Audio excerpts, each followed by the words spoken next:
नमस्कार, सुबह के 11 बज रहे हैं। जी न्यूज पर आप सभी का स्वागत है। आपके साथ मैं हूं पूर्णिमा मिश्रा। नोटबंदी के आज 45 दिन गुजर चुके हैं और आज 46वां दिन है। पिछले 45 दिनों में देश का जैसे नया जन्म हुआ। 45 दिनों में एक से बढ़कर एक किस्से भी सामने आए। काले धन को छुपाने से लेकर डिजिटल हो जाने की उम्मीदों की ढेरों कहानियां हैं। आज हम इन कहानियों को आपके सामने रखने जा रहे हैं। सबसे पहले आपको लखनऊ के डैम की तस्वीरें दिखाते हैं, जो कल अचानक से नोट उगलने लगा।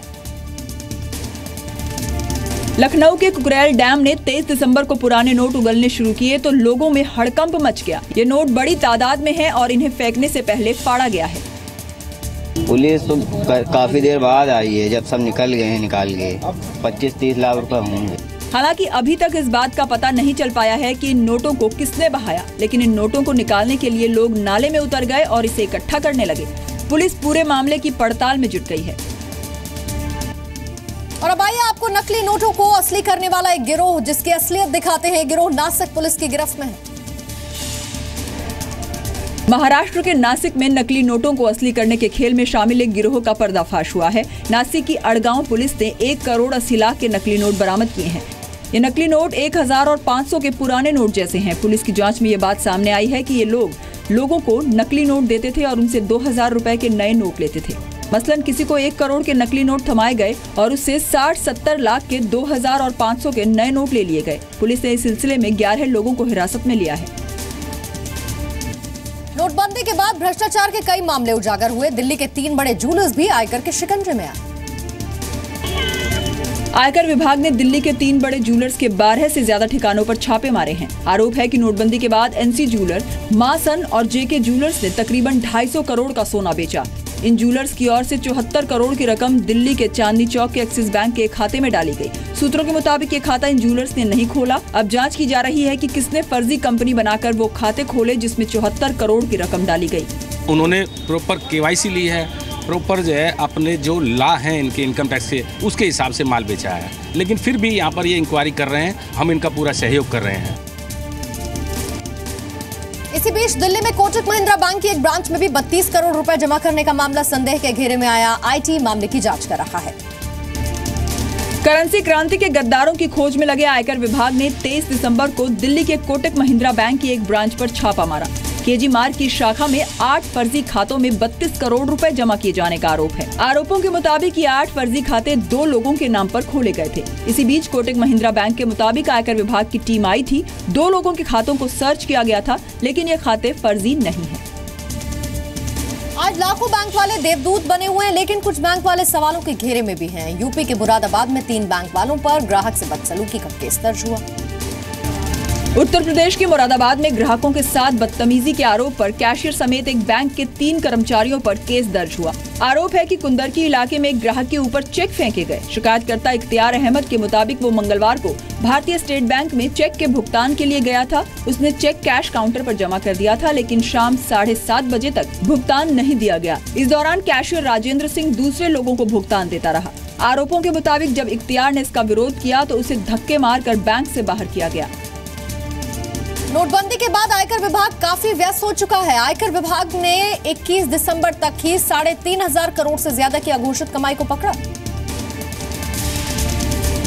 नोटबंदी ने अघोषित कमाई के कई कुबेरों के चेहरे बेनकाब किए हैं। इनकम टैक्स डिपार्टमेंट के सूत्रों के मुताबिक नोटबंदी के बाद देश भर में 3590 करोड़ की अघोषित संपत्ति का पता चला है। सूत्रों के मुताबिक ये रकम 21 दिसंबर तक छापेमारी और बरामदगी में सामने आई है और इन अघोषित आय को लेकर इनकम टैक्स डिपार्टमेंट ने 3589 नोटिस जारी किए हैं। 8 नवंबर को नोटबंदी के बाद से इनकम टैक्स डिपार्टमेंट ने 505 करोड़ से ज्यादा का कैश जब्त किया है। इनमें 93 करोड़ की नई करेंसी शामिल है। छापे और बरामदगी के बाद इनकम टैक्स डिपार्टमेंट ने आगे की जांच के लिए 215 केस ईडी को और 185 मामले सीबीआई को भेजे हैं।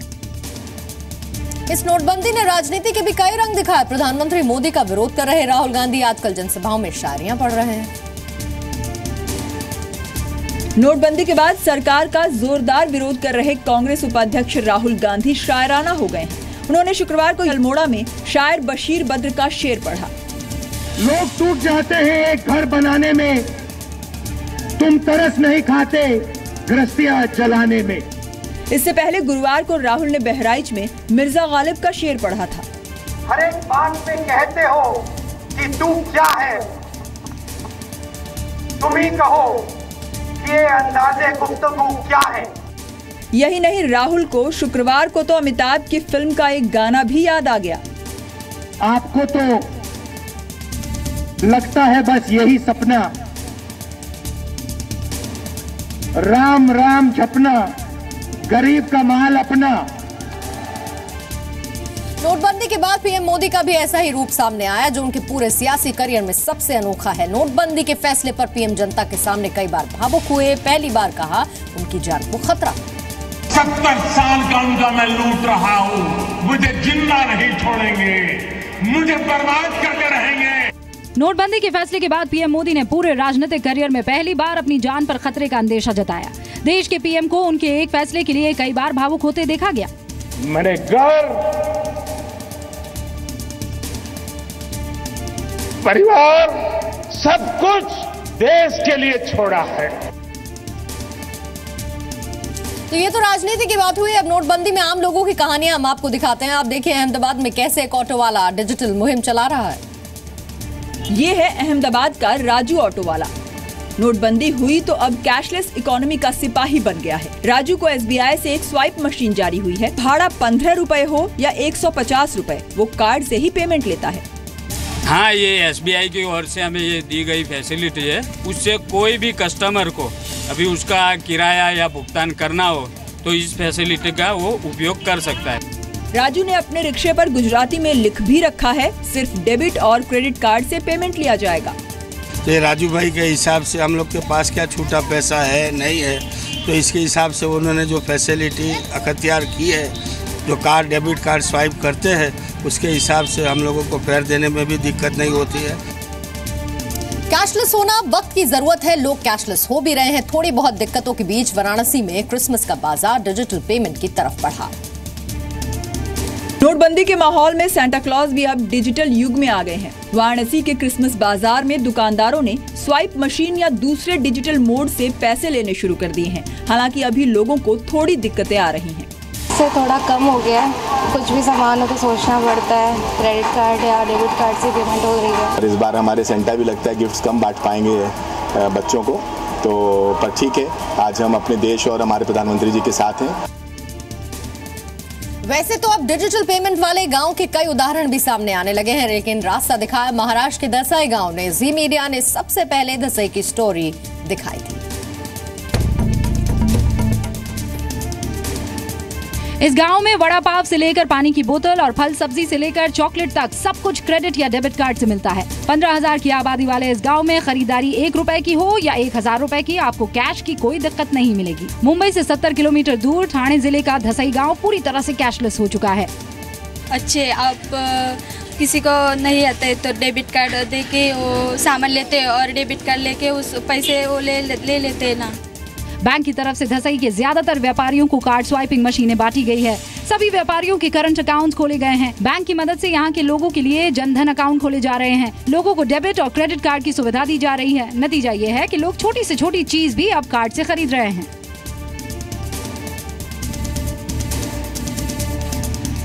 तो महाराष्ट्र का धसई गांव पूरे देश में मशहूर हुआ है। धसई गांव को अब केस स्टडी के तौर पर लिया जा रहा है।